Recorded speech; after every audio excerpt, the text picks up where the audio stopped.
বাংলাদেশকে টি-20 বিশ্বকাপ থেকে বাদ দেওয়ার ঘটনায় আইসিসিকে ধুয়ে দিলেন পাকিস্তানের সাবেক অধিনায়ক মোহাম্মদ ইউসুফ। তার পাশাপাশি হতাশা প্রকাশ করেছেন পাকিস্তানের আরেক সাবেক অধিনায়ক শাহিদ আফ্রিদি।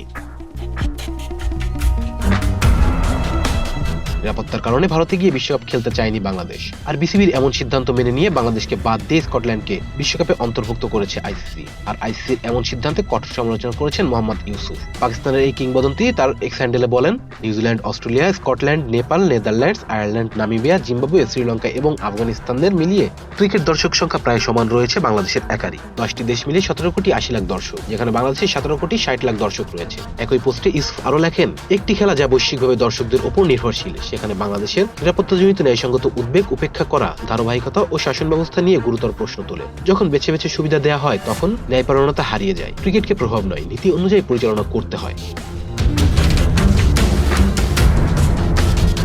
এর আগে পাকিস্তানের আরেক সাবেক অধিনায়ক শাহিদ আফ্রিদিও হতাশা প্রকাশ করেন। তিনি বলেন, 2025 সালে চ্যাম্পিয়ন ট্রফির সময় ভারত পাকিস্তানের সফর না করার সিদ্ধান্তের সঙ্গে বর্তমান বাংলাদেশের পরিস্থিতির তুলনা টানেন।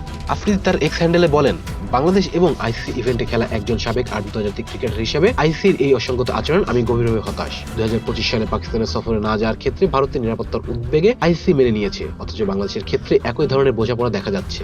সাবেক বিস্ফোরক এই অলরাউন্ডার বলেন, আন্তর্জাতিক ক্রিকেটের নিয়ন্ত্রক সংস্থার প্রতি মানুষের আস্থা ধরে রাখার সিদ্ধান্ত গ্রহণের সমতা ও একই অবস্থানে অত্যন্ত জরুরি। ন্যায্যতাই বৈশ্বিক ক্রিকেট পরিচালনার ভিত্তি।